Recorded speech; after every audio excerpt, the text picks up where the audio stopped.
President Trump is ramping up the pressure on Russian President Vladimir Putin a day before he leaves for their high-stakes summit in Alaska. The president now promising severe consequences if the two can't reach a ceasefire deal.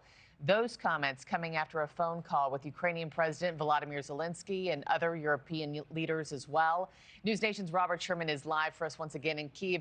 Robert, what's the feeling on the ground about some sort of deal coming out of this meeting? Well, it's really tense, Markie, especially when you take into account for a lot of people here, they believe that it's a very realistic possibility that what happens in Ukraine will be decided thousands of miles away. We even saw the level of that tenseness up close when we were with Ukrainian President Vladimir Zelensky the other day. There is this reality here is that as Russia and the U.S. prepare to sit down, Ukraine is going to be on the outside looking in. Who else will be on the outside looking in?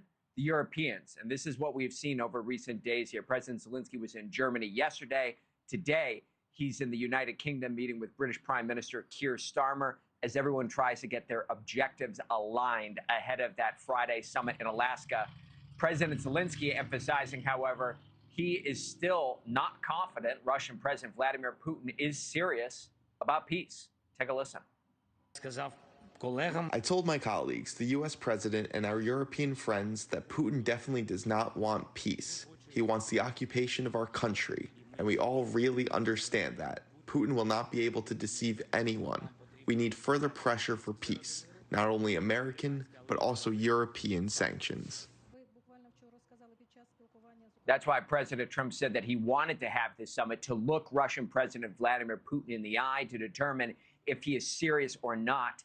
And if all goes well on Friday, the president says there's going to be another meeting in the trilateral format with all of these heads of state. And we'll have a quick second meeting between President Putin and President Zelensky and myself, if they'd like to have me there. Certain great things can be gained in the first. It's going to be a very important meeting, but it's setting the table for the second meeting. Meanwhile, as there's all this talk of diplomacy in Alaska, we are seeing Russian forces advancing through the Donbass region in Donetsk Oblast as an example here. What the Ukrainians say that they believe is coming after this Friday summit is a large-scale Russian offensive in the coming days here through Donetsk Oblast. The thinking is from the Ukrainian side is that Russia will want to pick up as much land as possible to bolster their negotiating position ahead of these talks.